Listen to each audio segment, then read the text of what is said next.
আপনাদের ছেলেগুলোকে পড়ানোর চেষ্টা করুন, অন্যথায় স্বাধীনতার ৭৯ বছর পার হলো আপনি এখন ভারতীয় কি ভারতীয় নয় এই প্রশ্নের সম্মুখীন আপনাকে হতে হচ্ছে।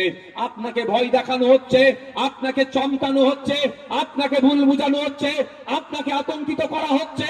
আজকে যদি আপনার আমার মধ্যে সেই প্রকৃত শিক্ষায় শিক্ষিত হতে পারতাম আমরা, তাহলে আমাদেরকে এসআইআর নিয়ে ভয় দেখাতে পারতো না, সিএএ নিয়ে ভয় দেখাতে পারতো না, দেশ থেকে কথাই কথাই তাড়িয়ে দেবো এ বলে ভয় দেখাতে পারতো না।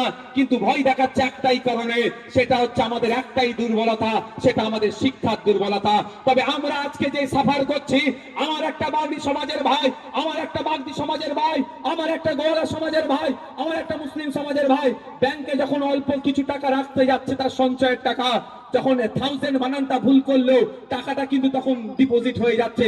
ওই টাকাটা যখন আপনি তুলতে গিয়ে 1000 বানানটা একটু যদি ভুল করে ফেলেন, ওভার রাইটিং যদি হয়ে যায়, ম্যানেজার আপনার দিকে কি আচরণ করছে ভাই?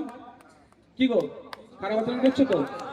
হ্যাঁ, প্রচুর মতো হচ্ছে। তাহলে আমি যে আচরণের সম্মুখীন হচ্ছি আমার এই বাচ্চাগুলো, সেটা হয়তো আমরা তো নিশ্চিত ভাবে চাইবো না।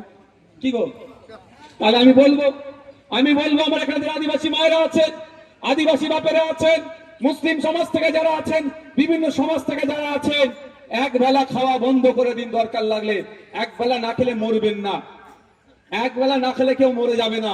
তাই বলবো, অনুরোধ করছি, বাচ্চাগুলোকে পড়ান, বাচ্চাগুলোকে পড়ান, শিশুগুলোকে পড়ান। আপনাদের আর্থিক সহযোগিতা যদি দরকার লাগে আমরা চেষ্টা করব, আমরা আপনাদের সাথে থাকবো, কিন্তু অনুরোধ করছি বাচ্চাগুলোকে পড়াতে হবে।